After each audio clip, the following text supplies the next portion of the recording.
আসসালামু আলাইকুম। Hello viewers, ষষ্ঠ শ্রেণীর শিক্ষার্থী বন্ধুরা, আশা করি সবাই ভালো আছো। তোমাদের ডিজিটাল প্রযুক্তি বিষয়ে কিছু গুরুত্বপূর্ণ সাজেশনমূলক প্রশ্ন নিয়ে আমি হাজির হয়েছি।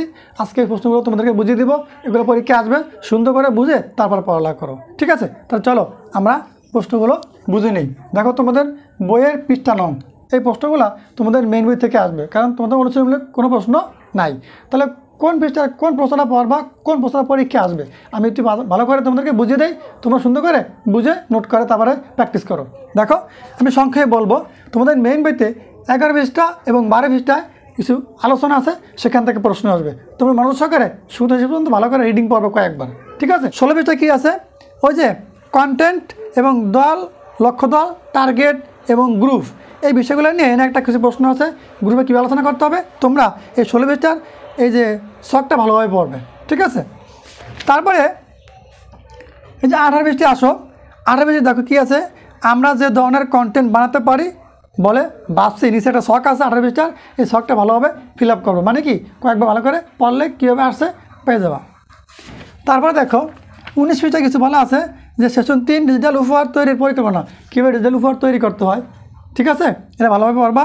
তারপরে 20 পৃষ্ঠায় আছে দলে কাজ করার সময় আমি যে নির্দিষ্ট দায়িত্ব পালন করব, মানে তোমাকে দলে দায়িত্ব দেওয়া হয়েছে, তুমি কোন কাজগুলো করবা কোনগুলো করবা না, এই ছকে তোমাকে লিখতে বলছে, ভালোভাবে পড়বা, ঠিক আছে? তারপরে দেখো 22 পৃষ্ঠায় আসো। এই যে 22 পৃষ্ঠায় বলা আছে কি সেশন 5 উপহার চূড়ান্ত উপস্থাপন, মানে কাউকে একটা গিফট দিব, উপহার দিব, দলের সাথে কেউ উপস্থাপন করবা সেই বিষয়গুলো এনে দলের নাম, দলের কাজটি যে কারণে ভালো লেগেছে, কী কারণে ভালো লেগেছে সেগুলো তোমাকে জায়গায় লিখতে বলা হয়েছে বা ডায়েরি করতে বলা হয়েছে, ঠিক আছে? তারপরে আসো 28 পৃষ্ঠায় কী আছে? এই যে সবচেয়ে গুরুত্বপূর্ণ প্রশ্ন 28 পৃষ্ঠায়, এখানে এই যে ছবিটির নাম মোনালিসা, ওরা ছবি দেওয়া আছে। এই ছবি থেকে এটা বুদ্ধিভিত্তিক সম্পদ, খুবই গুরুত্বপূর্ণ প্রশ্ন এই জায়গা থেকে আসবে। 28, 29, 30, 31 এই পৃষ্ঠাগুলো খুবই গুরুত্বপূর্ণ, ভালোভাবে পড়ে নিবে। তারপরে আসো 35 পৃষ্ঠা। দেখো 35 পৃষ্ঠায় কী বলা আছে? 35 পৃষ্ঠায় এই যে আমরা যে দেখো অনেকে বই লিখে, এই যে সঠিকের ধরন, ক্ষতির ধরন, গায়ক, লেখক, গবেষক, এই বিষয়টা শর্ট ভালোভাবে ফিল আপ করা 35 পৃষ্ঠা, ঠিক আছে? তারপরে আসো 37 পৃষ্ঠায় এই যে সেশন 5 বিদ্যালয়ের পত্রিকা তৈরি কীভাবে করবা, এই নির্দেশনা দেওয়া আছে। সবুজ দলে সব দলে কাজ শুরু করে একটি বিদ্যালয় পত্রিকা হবে। তারপরে উভয় লেখার স্বত্বাধিকারীর নাম থাকবে। এই যে বিদ্যালয়ের পত্রিকা তৈরি 37 পৃষ্ঠা ভালোভাবে পড়বা। তারপরে 38 পৃষ্ঠা আছে কি আমাদের বিদ্যালয়ের পত্রিকা কেমন হবে, এটা শখ আছে, এটা কেমন হবে তোমার বিদ্যালয়ের পত্রিকা, সেখানে লিখবা, এটা ভালোভাবে পড়ে নিবা। তারপরে আছে 45 পৃষ্ঠা। দেখো 45 পৃষ্ঠায় কী আছে? 45 পৃষ্ঠায় এই যে উপর থেকে দেখো কিছু আছে।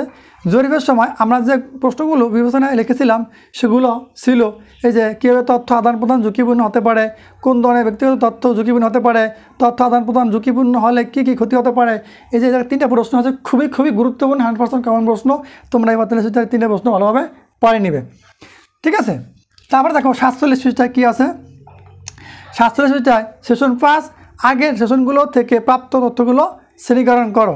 যে ডিজিটাল মাধ্যমের ঝুঁকি এবং ডিজিটাল নয় বা সাধারণ মাধ্যমের ঝুঁকি, এই পার্থক্যটা বা শখটা ভালোভাবে পড়ে নিবা, ঠিক আছে? তারপরে আসো 51 পৃষ্ঠায়। দেখো 51 পৃষ্ঠায় কী আছে? 51 পৃষ্ঠায় এখানে বলা আছে ব্যক্তিগত গোপনীয় তথ্য, নিচে বক্স দেওয়া আছে। এই যে ব্যক্তিগত গোপনীয় বিষয়ক ঝুঁকি, কীভাবে ব্যক্তিগত গোপনীয়তা লঙ্ঘন হয়েছে, এই 4টা ভালোভাবে পড়বা। এবং 52 পৃষ্ঠায় এই সেশন 7 তথ্য আদান প্রদানের ঝুঁকিগুলো মোকাবিলার জন্য কর্মপরিকল্পনা তৈরি করো, এই যে ভালোভাবে পড়তে হবে। এবং কর্মপরিকল্পনা কাকে বলে এর একটা সংজ্ঞা আছে 52 পৃষ্ঠায়, ভালোভাবে মনোযোগ সহকারে পড়ে নেবে। এই কর্মপরিকল্পনাতে কিন্তু প্রশ্ন আসবে 100% কমন। তাহলে তোমার সুন্দর করে এই প্রশ্নগুলো নোট করে প্র্যাকটিস করবে, ঠিক আছে? সর্বশেষ 54 পৃষ্ঠায় একটা প্রশ্ন আছে সেশন 8 সচেতনতামূলক মানববন্ধনের জন্য প্লে কার্ড তৈরি, মানে কীভাবে ডিজিটাল প্লে কার্ড তৈরি করতে হয়। নিচে দেখো চিত্র আছে, তোমরা কী কী উপকরণ লাগবে, এই ঝুঁকির কারণ, ঝুঁকির ধরন, তারপরে সামাজিক নৈতিক দিক, ঠিক আছে? ঝুঁকি মোকাবিলায় সচেতনতা, এই যে 54 পৃষ্ঠার এটা থেকে খুবই গুরুত্বপূর্ণ প্রশ্ন আসতে পারে, 100% কমন। সুন্দর করে তোমরা নোট করে প্র্যাকটিস করো। আর আমাদের ম্যাথ রুকিয়ার জন্য ফেসবুক পেজ এবং ইউটিউব চ্যানেলের সাথে থাকো। পরবর্তীতে আবার দেখা হবে নতুন কোনো ভিডিওতে। আজকে পর্যন্তই, আল্লাহ হাফেজ।